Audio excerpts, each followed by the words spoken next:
In this mini module, I'm going to talk about cyberbullying. You've likely heard of bullying. You've likely heard of cyberbullying. While we've heard of these phrases and these concepts, it is actually within the last 2 decades or so that researchers started to focus more on bullying in general. Indeed, behaviors that occurred all along that perhaps were harmful that youth would do to one another weren't studied, weren't necessarily labeled as bullying, but they in effect were actually bullying.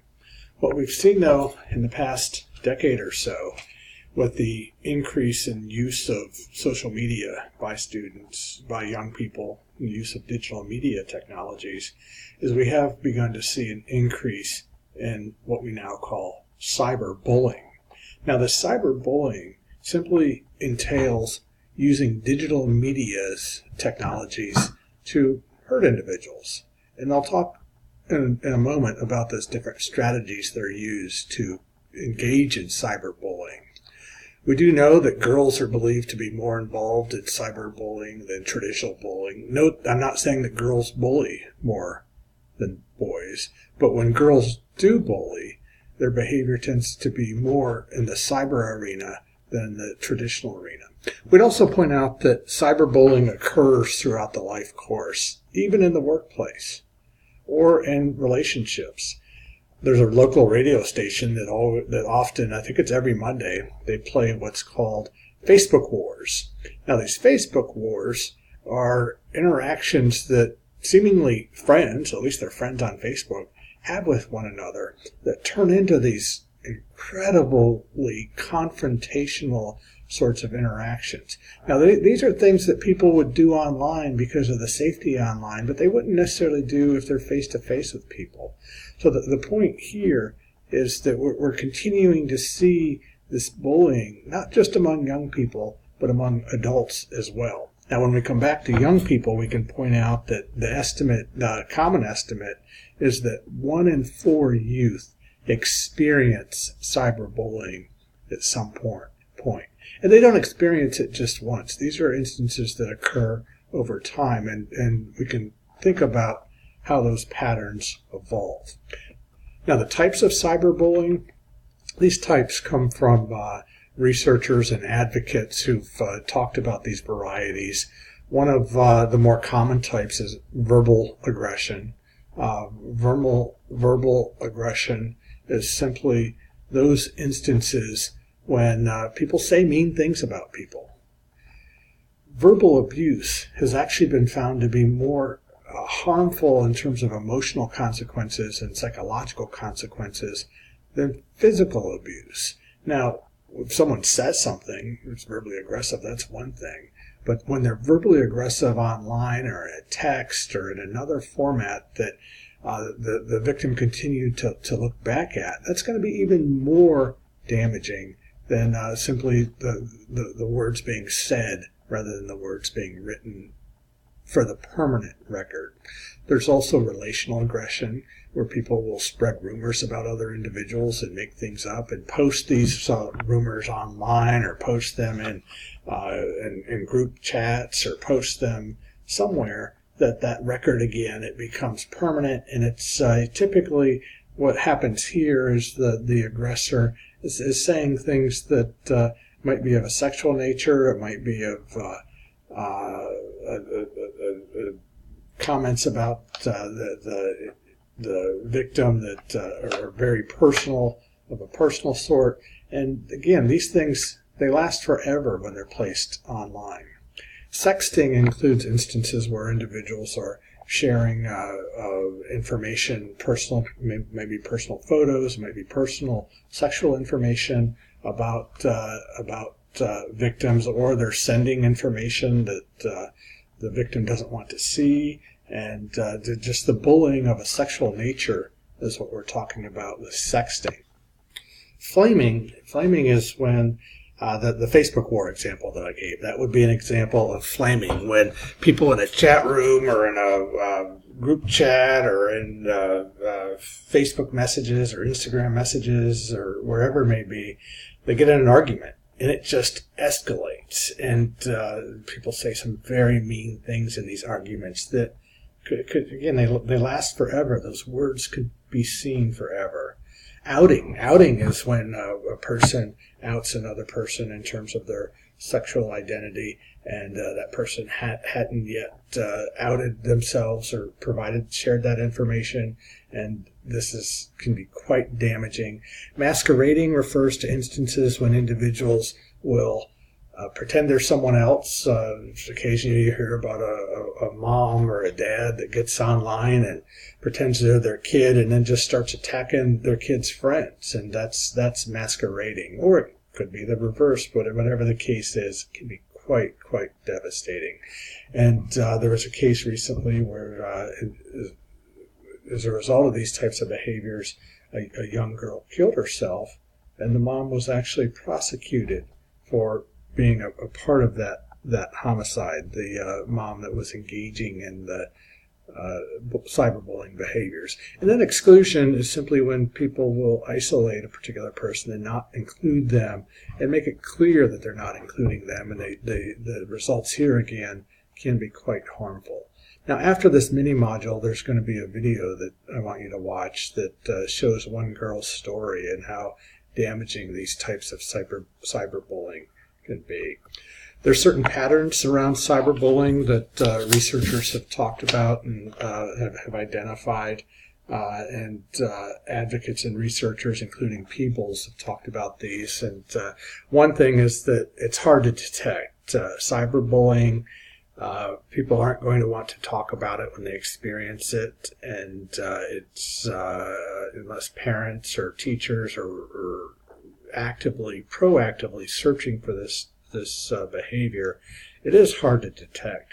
It's also persistent.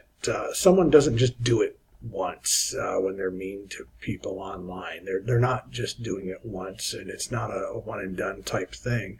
And also, as I've noted, it's permanent. When someone says something mean about someone online, when someone does something mean, when someone outs someone, whatever the example they use, it's there forever. They take a picture of someone that the person didn't want shared, and then they share it. That's forever, permanent. They also use different mediums. They might use, for instance, email or the internet or text messages or social media to engage in these behaviors. So the cyberspace is where the bullying occurs, whether it is through email, through the internet, through text messages, or through social media. We also can point to a couple of important differences between traditional bullying and cyberbullying. One example is in traditional bullying, it happens between people.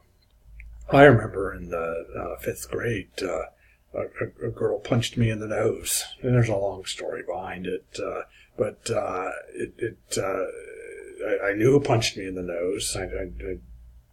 I might have deserved it, but anyway, I knew who did it. Whereas with cyberbullying, you don't know who did it necessarily. It can be anonymous. There's also a technical component to it, and that technology is being the foundation of cyberbullying is in fact technology, and that's the one of the reasons we see cyberbullying as relevant in a cybersecurity technology and society class.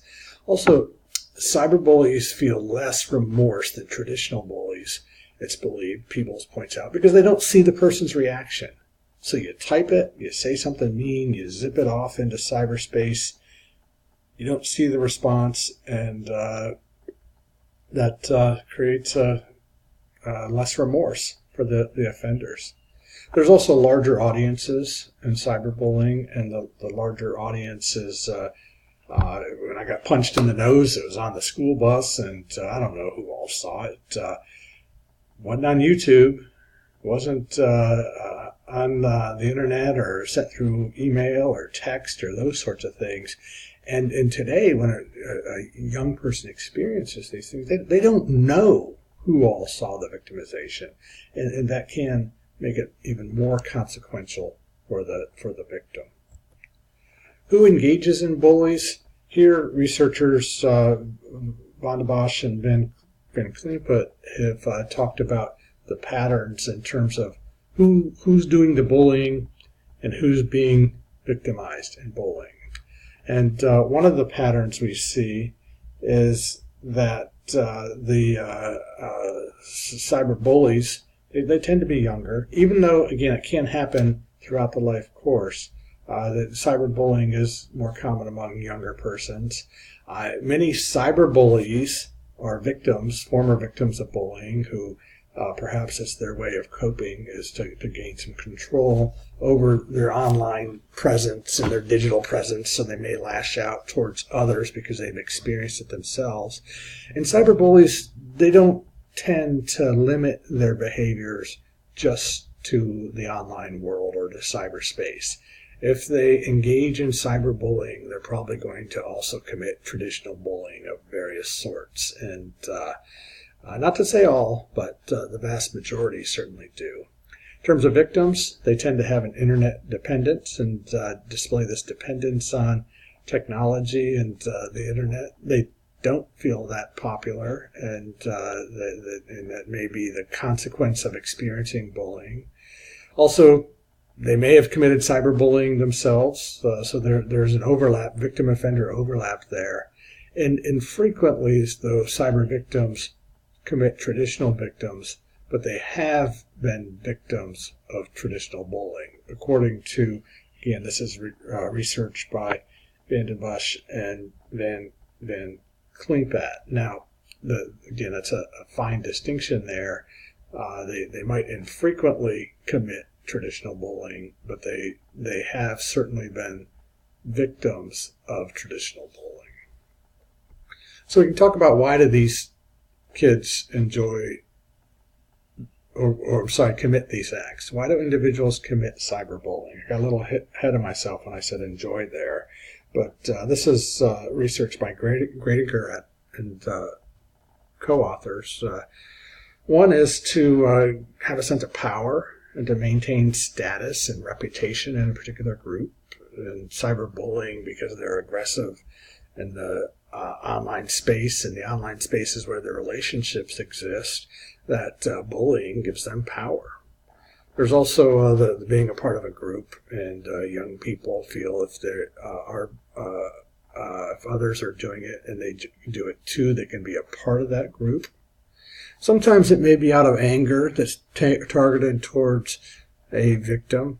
That's why I got punched in the nose in the 5th grade. I told on the girl for doing something, but in the cyberspace, when it's anger, it may be a revenge motivation, it may be anonymous, and then the last point that we'd make is some people engage in cyberbullying because they think it's fun. For whatever reason, they enjoy doing these acts. Now, a researcher, John Kurbs, talked about the joy of violence, referring to the pleasure that some people get out of hurting others. Some people like fighting, and they get a lot of pleasure out of fighting, and they get pleasure out of a brawl of some sort. What research hasn't examined, but it should, and it could, and those of you who go on to graduate school maybe think about it, is whether there's a joy of cyberbullying. Do people get pleasure out of being cyberbullies? And if so, how does technology promote that joy?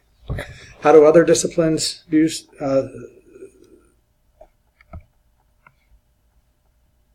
cyberbullying? Other disciplines like information technology might look at how the existence and the evolution of information technology has changed behavior and influenced behavior. Business, as a discipline, might be concerned about workplace cyberbullying and how cyberbullying might actually and has been found to occur in businesses with people sending angry emails in all caps and those sorts of things. Philosophers might be interested in the way that that cyberbullying can be categorized as ethical or unethical, more often unethical. Engineers would be interested in how we could develop these solutions to respond to cyberbullying in the physical sense. Computer scientists would be interested in how software might promote this behavior. Criminal justice folks We want to prevent it, we want to respond to it, we want to see if we should punish it or help victims and offenders.